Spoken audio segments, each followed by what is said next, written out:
He once told me that silence was his favorite language. Maybe that's why he never bothered to answer my heart, even when it was screaming. The night he walked past me at the alumni laughing, glowing fingers laced with the woman he used to call just a friend, I felt something inside me finally crack. Not loud, not dramatic, more like the soft tearing of a paper I had folded too many times, worn thin from hoping he'd one day read what was written on it. I told myself I'd moved on years ago, that ignoring me was just his way of keeping distance, that maybe friendship was all we were ever meant to be. But when she leaned into him, whispering, claiming him in front of the crowd, he didn't deny her. He didn't even look at me, and that was when the truth hit. He hadn't just ignored my love. He erased it.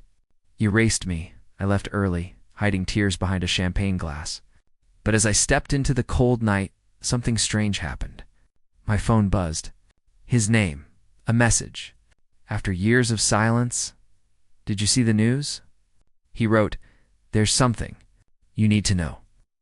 I didn't reply, because for the first time, he was the one reaching out, and I was the one learning how to let go.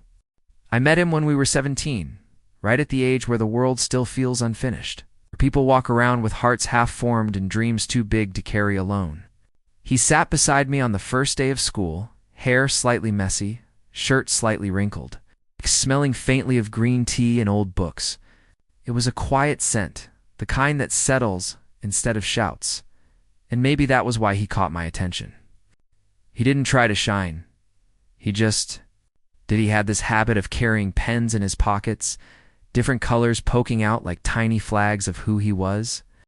Blue for notes, black for exams, red for correcting his own mistakes before anyone else could point them out. I used to wonder what he was trying so hard to perfect. I didn't yet realize he'd spend years perfecting the art of not needing anyone. Not even me. Back then, though, I liked him immediately. Too immediately. His smile wasn't bright. It was gentle, almost shy, like he was offering it with caution, afraid someone might break it if they held it too carelessly. Every time he looked at me, my breath caught. And every time he looked away, I wished he'd looked just 1 second longer. I wrote him letters that year. So many letters.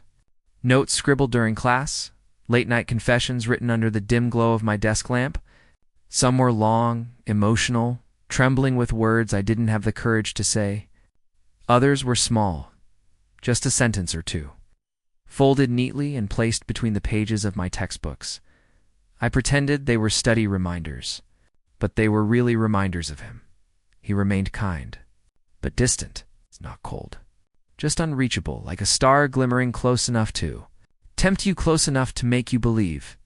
You might touch it, but far enough to burn you. The moment you reached out, there were days when he would laugh with me in the hallway, voice soft and warm, and I'd think maybe today is the day he finally sees me.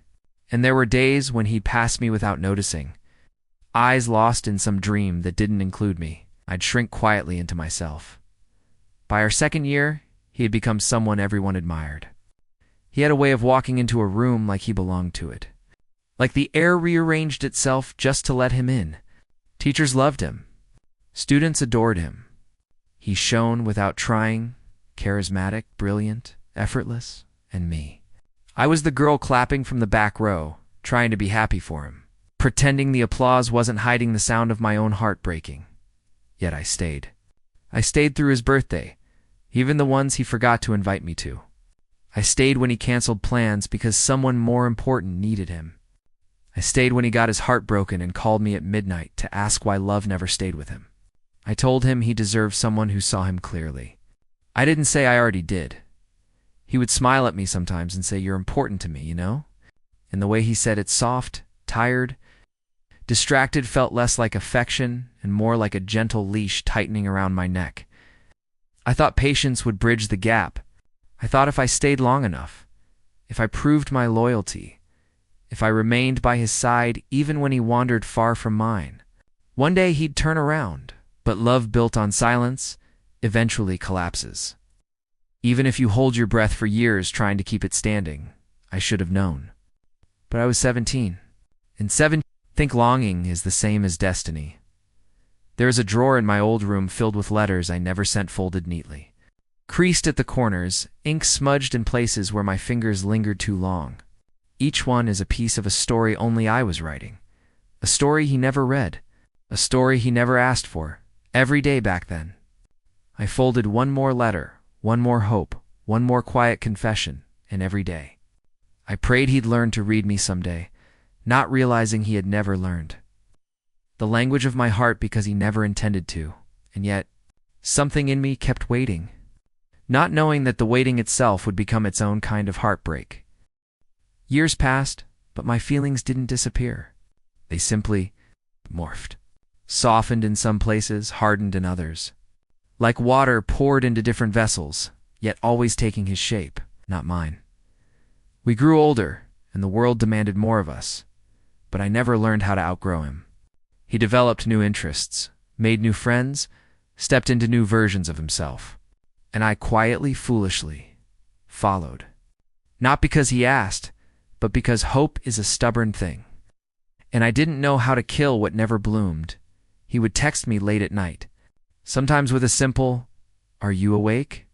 Sometimes with long paragraphs filled with frustrations he never showed the world.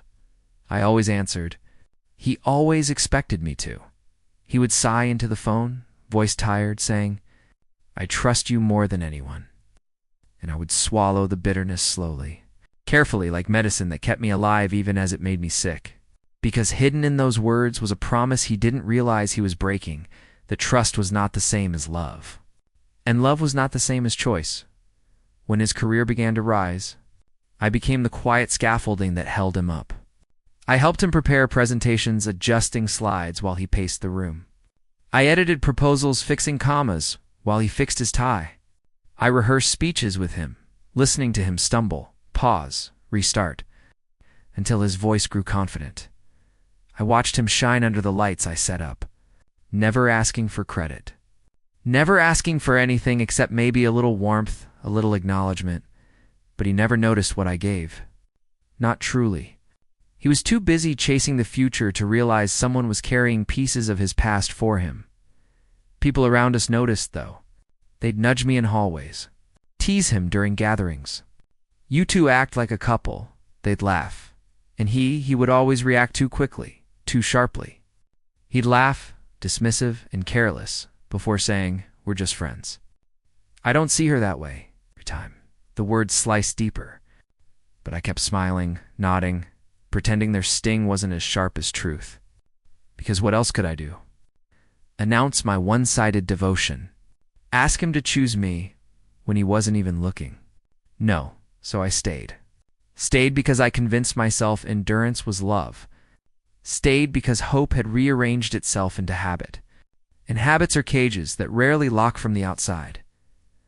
One evening, after helping him rehearse a pitch for a major investor meeting, he collapsed onto the couch, exhausted. His sleeves were rolled up, his hair messy in that familiar, frustrating way that made my heart tighten. "Thank you," he murmured, eyes closed. "I couldn't do this without you." The words should have warmed me. Instead, they chilled me because they sounded less like gratitude and more like dependence. Not on me, but on my availability. While he rested, I walked to the window and caught my reflection in the glass. A woman stood there, shoulders slumped, eyes tired, lips curved in a small, resigned smile. She wore devotion like armor, but it was cracking. She looked like someone who had given everything, except a name to what she felt. A woman who had spent years whispering her love into a silence, too loud to break. That moment hit harder than any confession could. Because I realized I wasn't waiting for him anymore. I was waiting for a version of him that didn't exist. He woke up then, rubbing his eyes, calling my name like a child searching for a misplaced object, and I answered out of reflex, out of habit, out of love that had long turned into something smaller, dimmer, heavier, as I handed him his notes. He smiled at me with that familiar softness, the softness that had kept me tethered to him for years. But this time, instead of fluttering, my heart tightened, as if warning me that I was losing myself by staying in that quiet room, surrounded by drafts, pens, and years of unspoken emotion. A truth finally settled into my bones. I was his sanctuary, the place he returned to when the world became too loud. But he was never mine, not even once. And that knowledge, silent and devastating, marked the beginning of the end, not of him falling away from me, but of me slowly learning how to let go. The alumni gala was supposed to be predictable, just another night where he would glow beneath chandeliers and polite applause. I would linger behind him like a quiet shadow. I even rehearsed the smile I'd wear, the easy, supportive expression I'd perfected over years of standing beside him, yet never truly with him. But the moment he walked in, the script changed. He entered with her. Her fingers wrapped around his arm like she owned the right to touch him. Her laugh too bright, too familiar, echoing off the marble and settling into my chest like a shard of ice. I froze. He didn't even stumble. He glanced at me only once, a fleeting acknowledgement, then turned his body toward her as if that angle was more natural, more fitting, more rightful. "It's been a while," he said lightly. And the rest of the sentence felt like a blade. An old friend. Old friend. Not partner, not supporter, not the woman who poured years into him in invisible ways. Just a relic. A placeholder. I nodded, swallowing the sting. My throat felt like it was lined with broken glass, but she wasn't oblivious.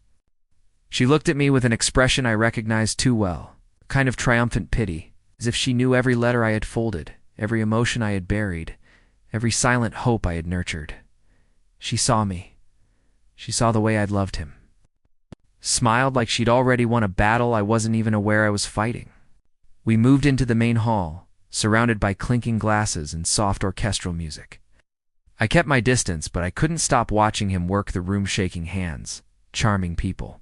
Drawing admiration like a magnet, she stood by his side like she belonged there. I stood in the back like I always had. When the slideshow began, his accomplishments, his milestones, I braced myself for pride, maybe even a quiet moment where he'd glance back and acknowledge the work I helped him build. But then the screen shifted to the project we once spent nights perfecting. My fingers trembled, my heart paused. They listed his name, and hers, not mine. She beamed as the applause swelled. He didn't correct it. It's not a word. My chest tightened painfully, like grief trying to claw its way out of my lungs, because it wasn't. Just my feelings he'd cast aside. It was my work, my effort, my presence. The betrayal wasn't romantic. It was worse. It was erasure, public rewriting of history, quiet declaration that I had never mattered enough to exist beside him in the story of his success. I felt myself unraveling, thread by thread, memory by memory. And still, he didn't notice. People around me whispered, pointing, admiring him. No one saw my shaking hands. No one heard the silence in my chest grow louder than the music. I slipped out before anyone could catch the tears burning behind my eyes. The cold night air slammed into me, harsh and honest, turning my breath into pale fog that looked like fragments of a life dissolving. Under the stark glow of a street lamp, I finally let my composure crack. Just a little, just enough. I pressed a hand to my trembling mouth and whispered the truth I had dodged for years, a truth that hurt more than any breakup, any rejection, any confession left unanswered. I loved a man who couldn't even acknowledge I existed. The words came out thin, fragile, but they were real. And reality has a way of slicing deeper than fantasy ever could. The heartbreak wasn't from losing him. It was from realizing he had never been mine to lose. The night wind stung my eyes as if urging me to wake up to finally see the person I had become, and the person he would never be for me. And as I stood there in the quiet, I felt something inside me begin to shift. A small ember of something unfamiliar. Something like self-preservation. Something like the beginning of an ending I should have reached years ago. The night air felt colder than it should have. Too sharp. Too honest. I stepped onto the sidewalk outside the gala, my heels clicking against the pavement like a heartbeat trying too hard to stay steady. The glow of the building behind me flickered like a fading memory. All I wanted was distance from the applause, from the lies, from him. Then my phone buzzed. A soft vibration against my palm, barely a whisper. But the name on the screen? It hit like a ghost returning to claim a debt. Him for a moment. Forgot how to breathe. His message glowed in the darkness. Did you see the news? A second bubble appeared almost instantly, as if he was afraid I'd run before he could explain. There's something you deserve to know. I stared at the words until they blurred. How many times had I waited for him to reach out first? How many nights had I stared at my phone, hoping for a message that never came? Now it arrived when everything inside me was already collapsing. I almost deleted the chat. My thumb hovered over the screen, trembling with anger and exhaustion.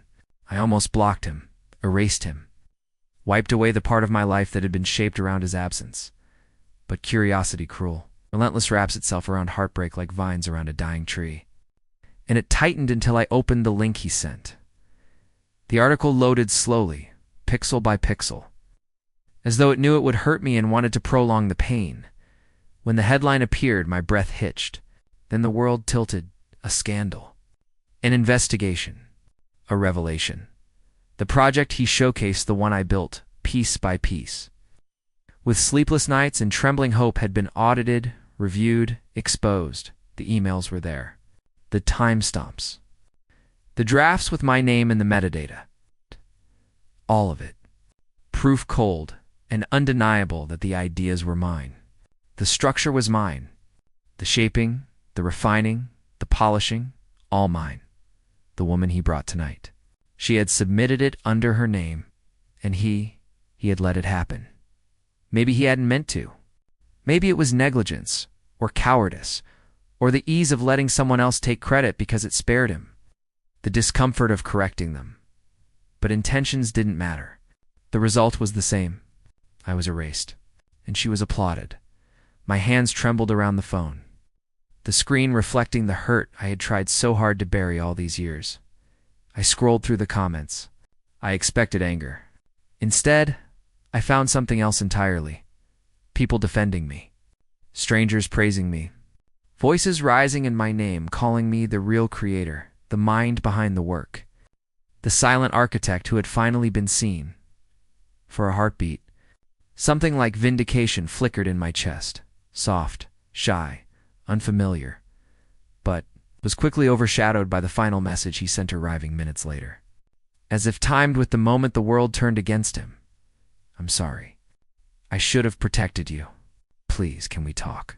Once, those words would have ruined me with relief. I would have cried, forgiven him instantly, given him everything he didn't deserve. I would have run to him just to hear him say them out loud. But tonight they tasted like ash. Like a truth spoken too late to matter. I stood under the street lamp, the wind tugging at my hair as though urging me to move, to choose myself for once. Cars passed by, their lights flashing across my face like brief moments of clarity. For years, he had been the one I reached for. For years. He had been the center of every hope I couldn't voice. But now, for the first time, he was the one reaching for me. And I had nothing left to give. Not comfort. Not forgiveness.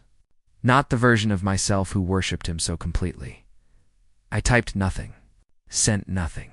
The silence I gave him was the silence he had fed me for years, only heavier. Colder, final.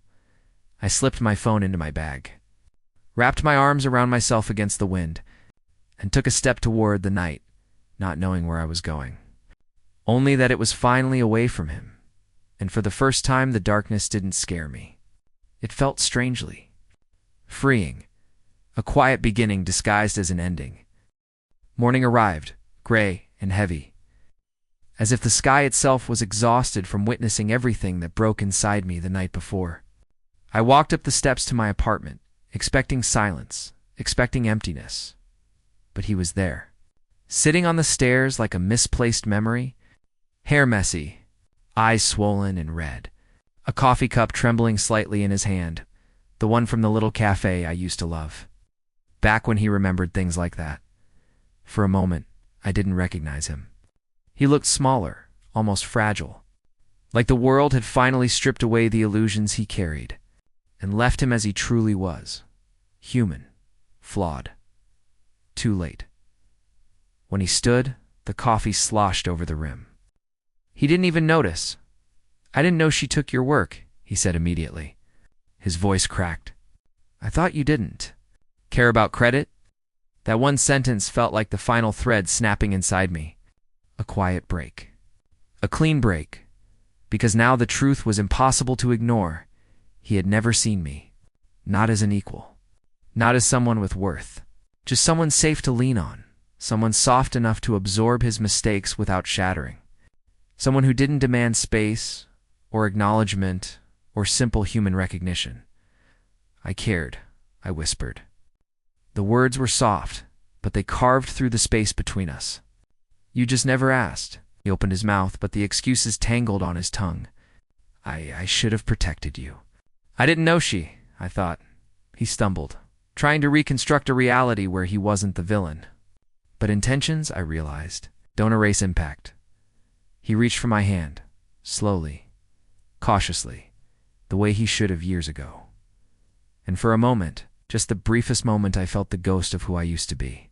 Reaching back, but then clarity washed over me, quiet and cold like a winter tide.